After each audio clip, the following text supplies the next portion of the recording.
अस्सलाम वालेकुम बेटा।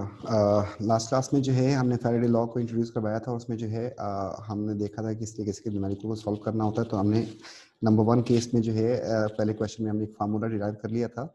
अगर हमारे पास मास आ जाएगा तो उसके लिए जो है हम ये वाला फार्मूला जो है यूज़ कर लेंगे, जिसकी बेस के ऊपर हम जो है बड़े आराम से जो है एक क्वेश्चन सॉल्व कर सकते हैं। अगर आपके पास 3 मार्क का क्वेश्चन आता है ये, and which can be solve by using this formula. And if you लेकिन अगर आपके पास कभी क्वेश्चन आता है तो सबसे पहले उसको उसका जो है ना राइट आंसर देखा जाता है, ठीक है। और ये जो मल्टीप्लिकेशन और डिवीजन सब कुछ हो रहा है ये बिल्कुल उसी लिहाज से है, क्योंकि आप लोग जब जाएंगे मार्किंग स्कीम में चेक करेंगे तो पहले वो मोल्स निकालता है, फिर उसके 2-3 स्टेप्स में करता है। तो ये सारे के सारे स्टेप्स जो हैं मैथ से सिंपल, और जो है आप उसको सही तरीके से यूज़ कर रहे हैं तो उसका लाजमी सी बात है आपको मार्क मिलेगा। तो पहला हमने मास के लिए किया था, तो ये हो गया। अब अगर हमारे पास किसी गैस के वॉल्यूम की अगर बात करते हैं तो उस वक्त हम क्या करेंगे। तो लेट्स से वो जो है हमें क्वेश्चन दे देता है कि क्वेश्चन ये है हमारे पास,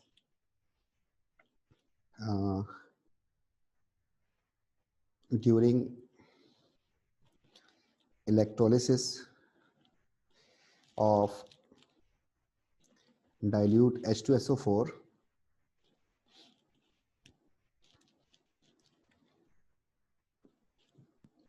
5 ampere current was passed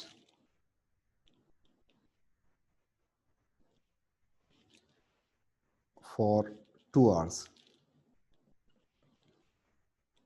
या इसको हम अब मिनट्स में ले जाते हैं, 30 मिनट्स।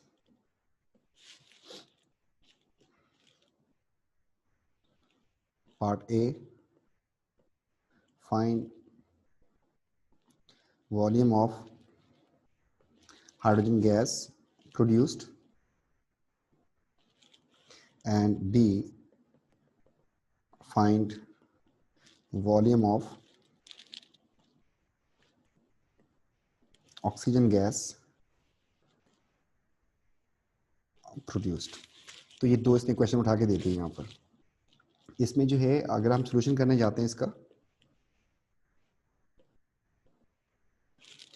तो सोल्यूशन में पहले हम पार्ट ए कर लेते हैं। सोल्यूशन में सबसे पहले आपको पता होना चाहिए कि जब सल्फ्यूरिक एसिड का आप इलेक्ट्रोलिसिस करेंगे तो सल्फ्यूरिक एसिड जो है वो बता रहा है आपको कि ये डाइल्यूट है। क्योंकि मुझे इक्वेशंस चाहिए तो इसलिए जो है ये बात आपको पता होनी चाहिए कि इसमें एच आयन बनेगा और सल्फेट आयन बनेगा। सिमिलरली वाटर से आपके पास एच आयन आएगा एंड ओ एच आएगा। इनमें से डिस्चार्ज जिनको होना है वो आपको पता है कि लोअर रिएक्टिविटी सीरीज होता है केटाइन, तो केटाइन में से किसी को भी डिस्चार्ज कर दें हम, और इस तरीके से सल्फेट का भी डिस्चार्ज नहीं होता तो ये जाएगा। वरना जो है इनके लिए क्राइटेरिया हमारे पास था कि एनाइन में से मोर नेगेटिव डिस्चार्ज होता है और केटाइन में से मोर पॉजिटिव डिस्चार्ज होता है। अब इस बेस के ऊपर जो है अगर पार्ट ए की हम बात करते हैं, पार्ट ए, तो हमने यहाँ पे इक्वेशन लिखी कि एच आइन जो है वो अगर डिस्चार्ज होगा तो उससे बन जाएगी हाइड्रोजन गैस। बैलेंस करने के लिए इसको, आपको अगर इक्वेशन पहले से पता है तो कोई मसला नहीं, अच्छी बात है, वरना ये हमने बैलेंसिंग भी कर दी। अब जो है इसके बारे में जो है अगर हम इसको हाईलाइट करते हैं कि इसमें क्या क्या चीज़ें हमें बतानी हैं, तो इसके बारे में बात हो रही है और इसके बारे में बात हो रही है। इलेक्ट्रॉन्स तो लाजमी सी बात इन्वॉल्व होंगे। आप अगर इसके मोल्स देखें तो आपके पास इसके आपको 2 मोल्स नज़र आ रहे हैं, जबकि यहाँ पर इक्वेशन में इसका 1 मोल नज़र आ रहा है। अब ये 1 मोल जो है किसके बराबर होता है, अगर वॉल्यूम की बात करें तो 24 डेसीमीटर क्यूब के बराबर होता है, क्योंकि उसने वॉल्यूम की बात की है। इस तरीके से 2 मोल इसको हमने कन्वर्ट करना है कूलम्स में, तो ये बन जाएगा 2 इंटू 96500 कूलम से 24 डेसीमीटर क्यूब बनता है वॉल्यूम आपके पास। ठीक है जी, ये आपके पास बात कहाँ से आ गई, इक्वेशन से आ गई। तो ये बात जो है आपके पास अगर इक्वेशन से आ गई है, इस इक्वेशन से आपने ये बात लिख दी है, तो दूसरी बात जो है आपको लिखनी है कहाँ से, आपको जो क्वेश्चन के अंदर दिया है। तो क्वेश्चन में जो उसने प्रोवाइड किया है, क्वेश्चन में जो चीज़ें उसने दी हैं वो हम लिख लेते हैं। तो नंबर 1 जो है वो उसने बताया है कि Q is equal to I T होता है। तो हमारे पास यहाँ से उसने 5 एम्पेयर का करंट बताया आपको, लेकिन 5 एम्पेयर का करंट बताया है और 30 मिनट्स बताएं, जिसको मैं 60 से मल्टीप्लाई करूंगा तो सेकंड्स बन जाएंगे। इस तरीके से इसका आंसर बन जाएगा 60 इंटू 30 इंटू 5, तो 9000 कूलम बन गए। ये बन गया आपके पास 9000 कूलम आपका Q हो गया। तो आप जो है यहाँ पे लिखेंगे क्वेश्चन से कि 9000 कूलम अगर पास करूं तो कितना वॉल्यूम बनेगा। इन दोनों को अगर क्रॉस मल्टीप्लाई करेंगे हमारे पास आंसर आ जाएगा। अब अगर इसको रीअरेंज करते हैं हम तो हमारे पास बन जाएगा x इज इक्वल टू हो जाएगा 24 इंटू 9000 फिर डिवाइड बाय 2 इंटू 96500। ठीक है जी। अब इस बेस के ऊपर जो है हमें देखना है कि ये क्या क्या चीज़ें हैं जिनका उसने जिक्र किया है। तो x क्या चीज़ है और 24 क्या चीज़ है, 9000 कहाँ से आ गया, ये क्या चीज़ है, और सिमिलरली ये क्या चीज़ है। तो इन सारी चीज़ों को अगर मार्क करते हैं तो ये जो है कांस्टेंट है, जो कि गैस का 1 मोल का जो वॉल्यूम होता है उस कांस्टेंट की बात कर रहे होते हैं। ये हमारे पास आया है I इंटू टी से। ये हमारे पास फिर एक कांस्टेंट है, जबकि ये आपके पास इलेक्ट्रॉन्स हैं और ये आपके पास है वॉल्यूम, और इसका आंसर हमारे पास आ जाएगा डेसीमीटर क्यूब में। इसी चीज़ को जो है हम यहाँ से अगर कॉपी करके आगे ले जाते हैं तो हमारे पास एक पूरा फार्मूला बनने वाला है इससे। तो हमने यहाँ से कॉपी किया इसको,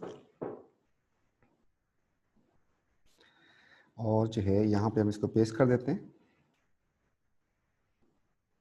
इसकी बेस के ऊपर हमारे पास बन जाएगा कि अगर आपको कभी वॉल्यूम निकालना हो तो आपको 24 ये कांस्टेंट है इंटू आई कर देंगे, इंटू टी कर देंगे, डिवाइड बाय इलेक्ट्रॉन्स कर देंगे, और फिर कर देंगे 96500। तो हमारे पास आंसर आ जाएगा डायरेक्ट डेसीमीटर क्यूब में।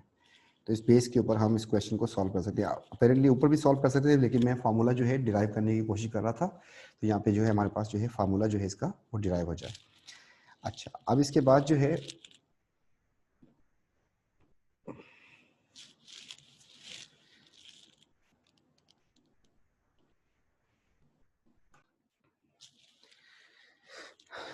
तो अगर इसको हम अपेरेंटली ऊपर भी सॉल्व कर सकते थे, यहाँ पर हम इसको सॉल्व कर फार्मूला ड्राइव किया हमने। तो हमारे पास इस वक्त इसका 24 जो है ये कांस्टेंट था, हमने लिख दिया उठा के। इस तरीके से आई जो है हमारे पास वो हो गया 5 था, टाइम था हमारे पास 30 मिनट्स बोले थे, इंटू 60 कर दिया, सेकेंड्स में कन्वर्ट हो गया। इसके बाद जो है डिवाइड कर देंगे, क्योंकि इस इक्वेशन के अंदर 2 इलेक्ट्रॉन्स थे, हाइड्रोजन वाली इक्वेशन में दिखाते हैं आपको 2 इलेक्ट्रॉन्स है इसमें। इस बेस के ऊपर जो है हम इसको 2 से डिवाइड कर देंगे, इलेक्ट्रॉन्स 2 थे, और फिर कर देंगे 96500। इससे हमारे पास इसके डेसीमीटर क्यूब जो है वो डायरेक्टली आ जाएंगे, और हम इसका वॉल्यूम निकाल लिया। तो आइंदा कभी भी क्वेश्चन आएगा तो हमारे पास, तो इन दोनों फार्मूला को जो भी हमने किए हैं, इन दोनों को अगर आमने सामने देखे हैं, देखते हैं कि बेसिकली डिफरेंस क्या है। ठीक है जी। ये आपके पास फार्मूला है मास के लिए, और ये वाला फार्मूला जो है आपके पास वॉल्यूम के लिए। इन दोनों फार्मूला को हम अगर आमने सामने लेके आते हैं, देखते हैं कि दोनों में बेसिक डिफरेंस क्या है, वो आप लोग उसको आइडेंटिफाई कर लें, तो फिर काम जो है काफ़ी आसान हो जाएगा।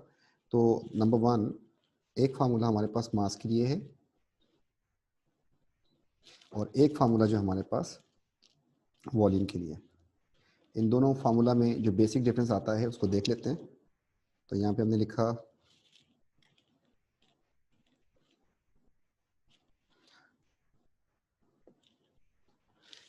हमने मास, जिसका आंसर हमारे पास ग्राम्स में आएगा, जबकि यहाँ पे लिखा हमने वॉल्यूम, जिसका आंसर हमारे पास डेसीमीटर क्यूब में आएगा। तो यहाँ पर हमारे पास आंसर आएगा डेसीमीटर क्यूब में, जबकि यहाँ पर हमारे पास आंसर आएगा ग्राम में। तो मास किसके बराबर है, वॉल्यूम किसके बराबर है। तो यहाँ पे हमने लाइन खींच दी, इधर भी लाइन खींच दी। जब मास निकालते हैं तो यहाँ पर होता है AR, फिर होता है I, और फिर T। यहाँ पे इलेक्ट्रॉन्स होते हैं, और इधर होता है 96500। जबकि वॉल्यूम की जब बात करते हैं तो AR की जगह पे यहाँ पर 24 आ जाता है। बाकी सब कुछ सेम होता है, करंट भी होगा, टाइम भी होगा, इलेक्ट्रॉन्स भी, एंड 96500 भी। तो बेसिक जो दोनों में डिफरेंस है दैट इज ओनली AR, और ये बन जाता है आपके पास। तो इस बेस के ऊपर जो है हम इससे रेलिवेंसी में जितने भी क्वेश्चन आएंगे इंशाल्लाह उसको हम आराम से सॉल्व कर लेंगे ना। इसका पार्ट बी भी था, और उसमें पूछा था उसने वॉल्यूम ऑफ ऑक्सीजन कितना बनेगा।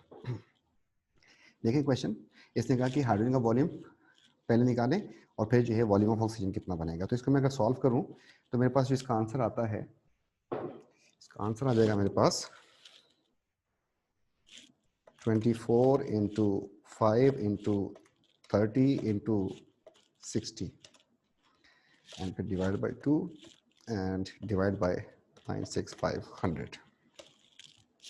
तो इसका आंसर आ रहा है मेरे पास 1.119 decimetre cube of hydrogen gas. देखें, अगर ये मेरे पास आंसर आया है तो इसका पार्ट बी करते हुए वॉल्यूम ऑफ ऑक्सीजन जो है वो मैं डायरेक्ट भी निकाल सकता हूँ। कैसे निकाल सकता हूँ कि आपके पास जब वाटर से H2 एंड O2 बनते हैं, इनकी जो रेशो होती है, mole ratio and volume ratio same होती है, आपको पता है। तो जो वॉल्यूम इसका बनेगा, इसका वॉल्यूम उसका हाफ होगा। तो इसका वॉल्यूम अगर बनता है आपके पास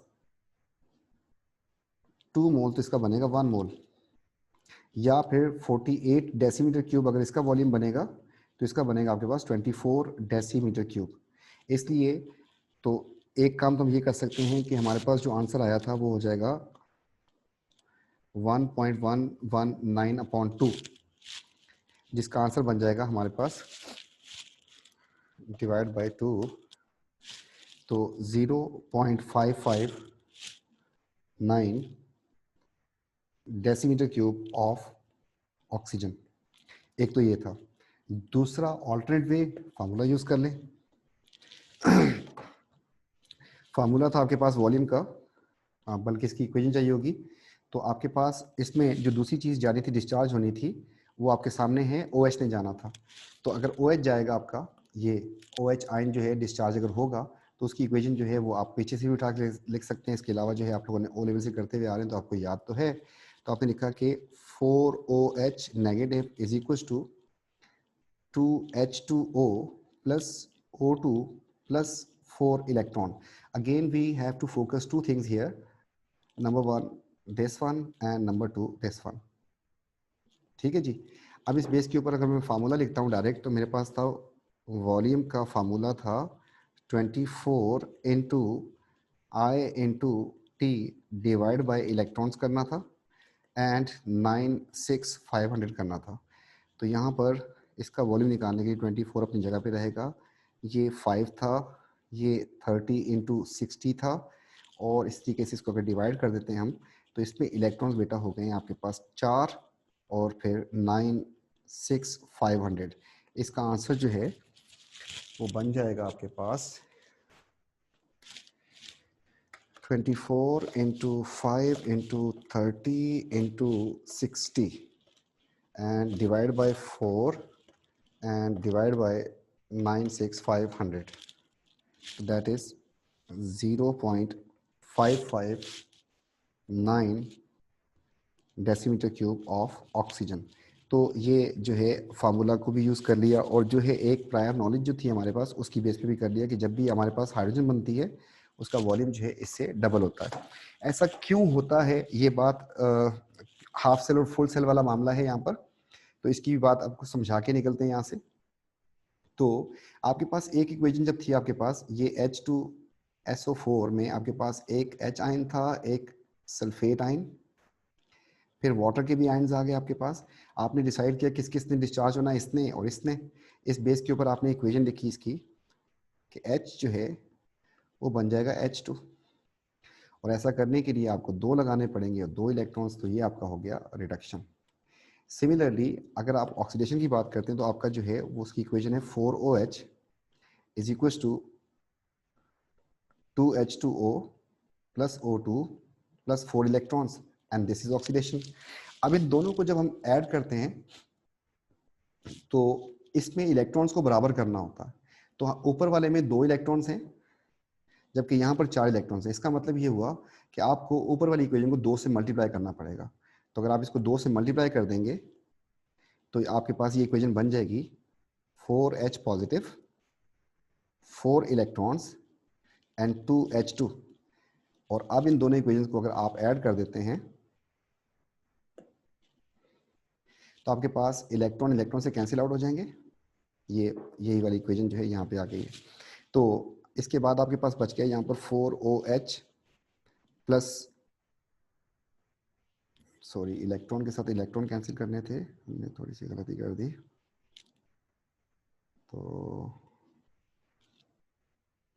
तो इलेक्ट्रॉन के साथ इलेक्ट्रॉन कैंसिल हो गए, तो हमारे पास जो बच गया वो यहाँ पे बच गया 4, ये इक्वेशन हमने कहा था कि यहाँ से लेके आए हम, तो 4OH प्लस 4H पॉजिटिव यहाँ बचे हमारे पास। उस तरफ हमारे पास बचा है 2H2O plus O2 and 2H2। इन दोनों को अगर मिला के लिखा जाए तो इसका मतलब क्या है, इसका मतलब है 4 वाटर। तो 4 water is equal to 2 water plus oxygen plus hydrogen, और फिर वाटर आपको दोनों तरफ नजर आ रहा है, तो यहाँ पर 2 वाटर है, यहाँ पर 4 वाटर है, यहाँ पे माइनस हो जाएंगे, तो आपके पास जो जनरल इक्वेशन बनेगी that is 2H2O2 and 2H2। ये आपको कि जब भी ये आपके पास बार बार इसके क्वेश्चन आते थे ओ लेवल्स में, तो आपको ये बात पता थी कि जितना वॉल्यूम ऑक्सीजन का बनता है उसका डबल वॉल्यूम जो है हाइड्रोजन का बनता है, और इसको हमने डायरेक्टली भी बैलेंस कर दिया था, डायरेक्टली भी कर दिया था, वरना हम हाफ सेल दो जो है उनको मिला के भी ये काम कर सकते हैं।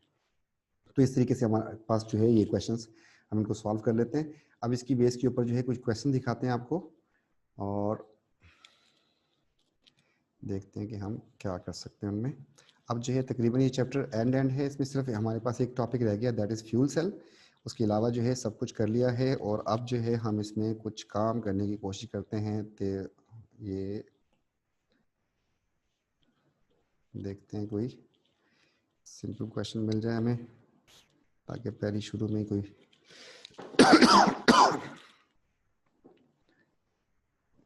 अच्छा ये हो गया था उस दिन, ये आ गया हमारे पास। देखें अब जो है यहाँ पर वो ये कह रहा है कि आपको जो है ये कर क्या रहा है भाई, चलें ये इलेक्ट्रोप्लेटिंग का हमें लग रहा है क्वेश्चन कि ये ऑब्जेक्ट है जिसके ऊपर प्लेटिंग करनी है, ये इलेक्ट्रोलाइट की बात की है उसने, देखते हैं कि क्या करना क्या चाह रहा है वो diagram showing setup for copper electroplating process showing clearly positive negative source suitable diagram. तो आप जो है इसको कंप्लीट करना है आपको, आप किस चीज़ की प्लेटिंग करना चाह रहे हैं, कॉपर की प्लेटिंग करना चाह रहे हैं, तो इलेक्ट्रोलाइट आपके पास होना चाहिए एक्वस कॉपर सल्फेट। इस तरीके से जो आपका ऑब्जेक्ट है इसको नेगेटिव होना चाहिए, और जो आपके पास ये रॉड है ये उसने नहीं पूछी आपसे, ये वाली जो रॉड होगी ये कॉपर मेटल की होगी और ये पॉजिटिव इलेक्ट्रोड होगा। ठीक है जी, तो इस तरीके से इसको लेबल करना था। बहरहाल उसने उसके मार्क्स दो देने थे आपको, तो एक आपको मार्क यहाँ पे दे रहा था, एक मार्क आपके पास यहाँ था और एक मार्क आपके पास यहाँ था, ये दो मार्क्स थे आपके पास, एक यहाँ पर था और एक यहाँ पर था, तो दो मार्क्स उसने देने थे, वरना इसको ज़्यादा करता तो आपके सामने सब कुछ डिस्प्ले कर दिया। अब वो कह रहा है कि करंट पास और ये और वो, उसके बाद जो है आप बताएंगे कितना ये। अब आपके पास देखें ये क्वेश्चन 6 मार्क का अलग है, 2 मार्क का ये पार्ट, 3 मार्क का ये है। तो यहाँ पर वो कह रहा है कि calculate the time required for deposit this much gram. ठीक है जी, तो हमने यहाँ पे लिखा mass is equal to A R into I into T divide by electrons and divide by 96500। इस बार उसने मास बता दिया आपको, मास उसने बता दिया है कितना, 5 ग्राम बताया है, तो मैं यहाँ पर मार्क कर करके आपको बताता जा रहा हूँ। देखें ये बताया उसने 0.5 ग्राम, तो मैंने मास की जगह पे 0.5 लिख दिया। ए आर इसका 63 होता है, ए आर जो है कॉपर का 63 होता है, 63.5 ये लिख दिया हमने। करंट उसने बताया है 0.5, ये भी मार्क कर देता हूँ, ये रहा, तो हमने लिख दिया 0.5। टाइम उसने पूछा है कितना होगा, हमने टी को छोड़ दिया। फिर जो है नीचे आते हैं, अब इसकी इक्वेशन में इलेक्ट्रॉन्स कितने होते हैं, तो अगर आपको याद है कि कॉपर 2 पॉजिटिव होता है और 2 इलेक्ट्रॉन्स इसमें इन्वॉल्व होते हैं, तो आप जो है 2 इलेक्ट्रॉन जो है यहाँ से लिख देंगे। तो ये कहाँ से उठाया मैंने, यहाँ से ये वाली बात लिखी है। ठीक है, अब इसके बाद जो है आगे क्या करना है आपको, 96500 आपके पास आंसर आ जाएगा इसका डायरेक्टली। ठीक है जी, इस तरीके से कोई और क्वेश्चन देखते हैं थोड़े से।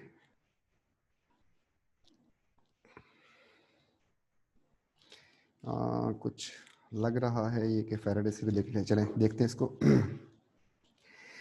ये एक डायग्राम दी है इसने कहा है कि the student decide to determine the value of Faraday constant, उसकी वैल्यू निकालना चाह रहा है इलेक्ट्रोलिसिस एक्सपेरिमेंट और ये और वो। और उसके बाद जो है यहाँ पर वो कह रहा है कि डाइल्यूट सल्फ्यूरिक एसिड है, आप इसके आयंस बना लें चुपचाप, HSO4 H एंड OH। आपको पता है कि इसने जाना है, इसने जाना है, कहानी खत्म। यहाँ पर अगर हाइड्रोजन कलेक्ट हो रही है तो आपको पता है कि हाइड्रोजन किस इलेक्ट्रोड पे जाती है, नेगेटिव पे। तो ये जो है आप इसको प्लेट को उठा के नेगेटिव से जोड़ दें, ठीक है जी। फिर दूसरी प्लेट लाजमी सी बात है कि पॉजिटिव से जुड़ेगी, ठीक। तो आपके पास एक काम तो ये हो गया। अच्छा, दूसरी बात, यहाँ पर अगर हाइड्रोजन बन रही है यहाँ पे बनेगी ऑक्सीजन। आप, मुझे नहीं पता क्वेश्चन में उसने पूछा है या नहीं पूछा, तो यहाँ पर आप इसी तरीके से एक ट्यूब जो है छोटी सी बना के आप यहाँ पर ऑक्सीजन का वॉल्यूम भी कलेक्ट कर सकते हैं। मैं देखता हूँ कि उसने क्या पूछा था। बहरहाल मैं इसको तो यहाँ पे लिख दूंगा, ऑक्सीजन बीइंग कलेक्टेड। तो बगैर पढ़े ऐसे ही होता है। Apart from connecting wire, wire connect करने, two additional piece of equipment needed for this experiment. Wires के अलावा क्या क्या चीज़ चाहिए आपको? अच्छा जी, आपको फैराडे कांस्टेंट का जो फार्मूला बताया है आपको सब याद आ जाएगा कि क्या क्या चीज़ चाहिए। आप अगर फार्मूला याद है आपको तो ये है वॉल्यूम वॉल्यूम वॉल्यूम। तो volume is equal to 24 into I into T divide by electrons and divide by 96500। तो आपको देखिए क्या क्या चीज़ चाहिए। आपको चाहिए वॉल्यूम, ठीक है। तो वॉल्यूम के लिए उसने आपको क्या चीज़ दी हुई है? वॉल्यूम के लिए आपको उसने जो चीज़ दी है वो दी है आपको ये ग्रेजुएटेड ब्यूरेट टाइप की या सिलेंडर जो है जिसमें गैस कलेक्ट हो रही है। इसके बाद जो है और चीज़ देखते हैं कि आपको क्या चीज़ चाहिए। वायर कनेक्ट करने के अलावा बोला था उसमें, तो चलो इसको लगा रहने देते हैं, दूसरा कलर यूज़ करते हैं। तो दूसरा कलर हमारे पास, अब वो कह रहा है आय। तो आय के लिए आपको क्या चीज़ चाहिए? आय के लिए आपको चाहिए एम्पेयर मीटर, एम मीटर चाहिए आपको। आप ये नेगेटिव वाले पे कनेक्ट कर दें तो आपके पास ये एम मीटर चाहिए था आपको, ठीक है जी, जिससे आप करंट को नोट करेंगे। फिर आपको तीसरी चीज चाहिए, दैट इज टाइम। तो टाइम के लिए जो है आप बना देंगे स्टॉप वॉच। तो आप जो है इस तरीके से स्टॉप वॉच बना देंगे और लेबल कर दीजिएगा, यहाँ पे ड्राइंग के मार्क्स नहीं होते, आपका जो है स्टॉप वॉच, जिसको अच्छी बनानी आती है अच्छी बना दीजिएगा ज़रा। तो आपके पास ये वाली बात जो है यहाँ से ख़त्म होगी कि आपको स्टॉप वॉच बता दी, बाकी इलेक्ट्रॉन्स और ये सब कुछ उसमें होता है। तो उसने दो एडिशनल पीस ऑफ इक्विपमेंट बोले थे हमें, तो एक हमारे पास एमीटर आ गया और एक वो। तो apart from two additional piece of equipment needed for this experiment, तो नंबर 1 हो जाएगा हमारे पास एमीटर और नंबर 2 हो जाएगा हमारे पास स्टॉप वॉच, ठीक है। अच्छा जी, complete the diagram showing additional equipment connected to circuit showing power pack connected electrode. तो ये हमने कर दिया है। तो हमारे पास 2 मार्क यहाँ पे हो गए, 1 मार्क यहाँ पे हो गया। ये एक भी हो सकता है, 2 भी हो सकते हैं, तो इसको मैं ऐसे छोड़ देता हूँ। अभी आगे बढ़ते हैं। इसके बाद कह रहा है list the measurement student needed to take in order to calculate the value of Faraday. अगर आप इस फार्मूला में फैराडे को फिट करने की कोशिश करें तो कहाँ पे फिट होगा? मैं इस फार्मूला को दोबारा लिखता हूँ। वॉल्यूम है आपके पास, फिर आपके पास 24 है, फिर आपके पास आई है, फिर आपके पास टी है, फिर आपके पास इलेक्ट्रॉन्स हैं, और फिर आपके पास है 96500। अगर आप इसमें फैराडे को फिट करने की कोशिश करेंगे तो फैराडे यहाँ पे कहाँ पे फिट होगा? फिर आपको सब समझ आ जाएगी कि किस चीज़ को एक्चुअली लेके आना है। फैराडे आपका यहाँ पे फिट होगा, ठीक है। तो वैल्यू फैराडे कांस्टेंट, ये आपका अननोन है जिसको, तो आपको वॉल्यूम 24 अपनी जगह पे आ जाएगा, कांस्टेंट है। आई आ जाएगा, फिर टाइम आ जाएगा, फिर यहाँ पे इलेक्ट्रॉन्स आ जाएंगे। यहाँ पर आपके पास L इंटू ई, ठीक है, ये होता है आपके पास फैराडे। ये आपका अभी फिलहाल एक्स हो गया। तो आपको जो चीज़ें चाहिए, नंबर 1 आपको चाहिए करंट की मेजरमेंट करनी है। आपको करंट कितना पास किया, current past, time, volume of hydrogen या फिर ऑक्सीजन कलेक्टेड,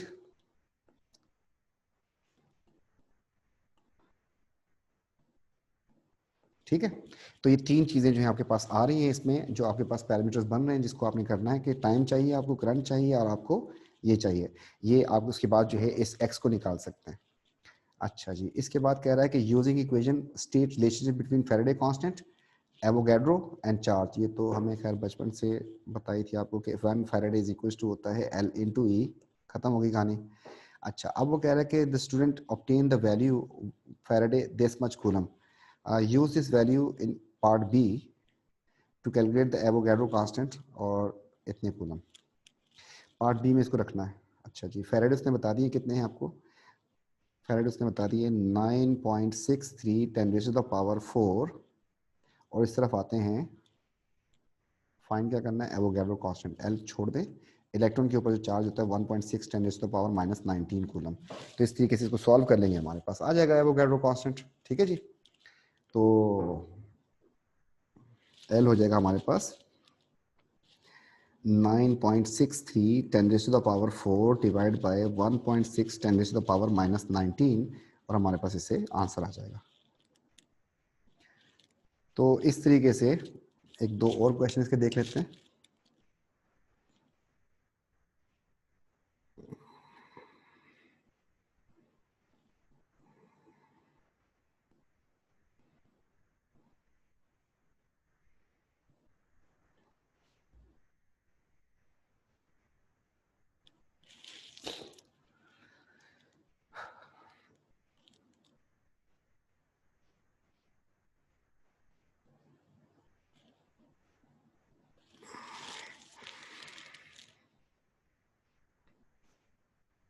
जी, ये एक फैराडे से रिलेटेड फिर दोबारा क्वेश्चन आया, देखते हैं कितने मार्क्स का है ये। हमारे पास 9 मार्क्स दिए हैं यहाँ पर। इससे पहले देखते हैं अगर, तो हमारे पास जो है कुछ और पार्ट्स भी आ रहे हैं, तो ये कम से कम 3 मार्क का जो है क्वेश्चन ये हो सकता है हमारे पास, राइट। तो इसमें देखते हैं कि वो क्या कह रहा है कि following result obtain this, current past is this, time past इतना हो गया, इनिशियल मास इतना था एंड फाइनल मास इतना था, use the data value of L, 3 signal figure. Mass की बातें चल रही है यहाँ पर। देखें, मास है तो मास वाला फार्मूला लिखेंगे कि मास इज इक्वल टू होता है ए R into I into T divide by electrons. And अब जो है उसको एल चाहिए, तो यहाँ पर 96500 की जगह पे मैं ये लिख दूंगा। ठीक है जी। अच्छा जी, अब आपके पास मास जो है, आप इन दोनों को माइनस कर देंगे तो आपके पास मास आ जाएगा इसका। तो कैथोड फाइनल, अच्छा 52.542 माइनस 52.243, तो ये आ गया हमारे पास 0.299। अच्छा जी, ए आर जो है क्या चीज़ है, ये है हमारे पास कॉपर। अगर कॉपर है तो कॉपर का ए आर आपको उठा के पीछे से लिख देते हैं 0.5। करंट दिया है उसने 0.5, टाइम दिया है उसने 30 इंटू 60 करना पड़ेगा आपको, टाइम सेट हो जाए, सेकेंड्स में चला जाएगा। इसके बाद इलेक्ट्रॉन्स में आते हैं, तो कॉपर वाली इक्वेशन में 2 इलेक्ट्रॉन्स होते हैं हमारे पास, एंड एल हमने छोड़ दिया, एल चाहिए था हमें, यस एल चाहिए। और फिर जो है इलेक्ट्रॉन, एक इलेक्ट्रॉन की चार्ज होता है 1.6 10 रेज़ टू पावर -19 कूलम। ये आपको डेटा बुकलेट में ये वाली वैल्यू मिल जाती है। ठीक है जी, एक इलेक्ट्रॉन के ऊपर चार्ज की जो वैल्यू होती है, इसको हम सॉल्व कर लेंगे, हमारे पास आंसर आ जाएगा। तो ये बन जाएगा answer 63.5 into 0.5 into 30 into 60 divide by 2 divide by 1.6 and divide by 0.299। तो ये हो गया मेरे पास answer 5973 0.35 10 raise to the power, ये हो जाएगा +19 कूलम। और इसको हम 3 सिग्निफिकेंट फिगर तक बोला था उसने, तो हमारे पास 3 सिग्निफिकेंट फिगर यहाँ तक बन रहे हैं, तो हम इसको लिख देंगे 5.97 10 रेज़ टू द पावर, ये हो जाएंगे हमारे पास 20 21 22 22। ठीक, ऐसा कुछ आंसर आ रहा है हमारे पास। ठीक है जी, तो हमने कोई गलती तो नहीं की, नहीं। ठीक है, बाद में क्रॉस चेक कर लीजिएगा, इस तरीके से आप इसको सॉल्व कर लेंगे। अच्छा जी, इस तरीके से ये आपके पास एक क्वेश्चन आया है, उसने कहा है कि अगर आप इसका 5 मार्क का है, identify the substances form anode and cathode the solution following electrolysis. तो इसमें क्या क्या बनेगा। AgF जो है कौन सा सॉल्यूशन है, ये एक्वस सॉल्यूशंस बोले हैं उसने, मतलब ये भी एक्वस है, ये भी एक्वस है और ये भी एक्वस है। बेटा इसमें हमारे पास आयंस बन जाएंगे Ag and F negative, H plus and OH negative. तो इसमें से हमारे पास इसने जाना मोर पॉजिटिव, तो यहाँ पे बन जाएगा हमारे पास सिल्वर नेगेटिव वाले पे, और F की वैल्यू जो है वो कम नेगेटिव होती है, हमारे पास यहाँ पे बनेगी ऑक्सीजन। इस तरीके से यहाँ पर अगर बात करते हैं तो हमारे पास एक है Fe2 पॉजिटिव और एक है सल्फेट 2 नेगेटिव, यहाँ पर बन जाएगा H plus and OH negative. तो यहाँ पर हमारे पास जाएगा, इसमें से हाइड्रोजन जाएगा, यहाँ से OH जाएगा, तो एनोड पे ऑक्सीजन बन जाएगी, जबकि यहाँ पर बन जाएगी हमारे पास हाइड्रोजन। इस तरीके से यहाँ पर अगर आते हैं हम तो हमारे पास आ जाता है magnesium and bromide, H and OH।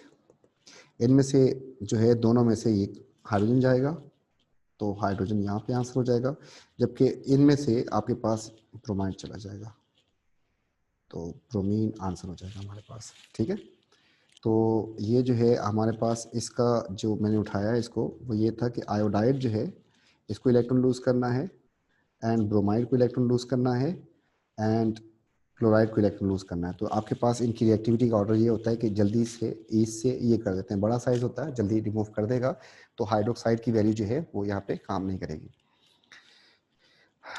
इसी तरीके से जो है हमारे पास,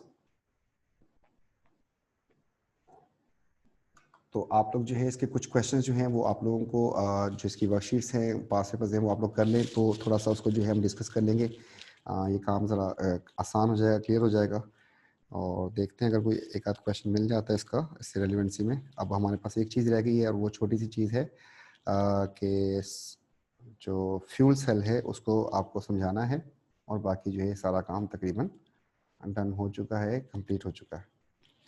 तो ये चैप्टर जो है लास्ट क्लास में इंशाल्लाह ख़त्म हो जाएगा, कंप्लीट हो जाएगा, तो उस वक्त तक जो है हम इसको, जी, तो ये वाला मामला था। इंशाल्लाह फिर इसको नेक्स्ट क्लास में जो है इसको हम कंटिन्यू करते हैं, और एक लेक्चर रिमेनिंग है, उसके बाद जो है ना इंशाल्लाह ये टॉपिक ख़त्म हो जाएगा। फिर इसके फिर पास पेपर्स में कुछ टेक्निकल चीज़ें हैं, उसको हम इंशाल्लाह फिर साथ साथ करेंगे। आप लोग काम जो असाइन करेंगे वो आप लोग काम कंप्लीट करते रहें, तो फिर हम इसको डिस्कस करते हैं। थैंक यू, टेक केयर, अल्लाह हाफिज़।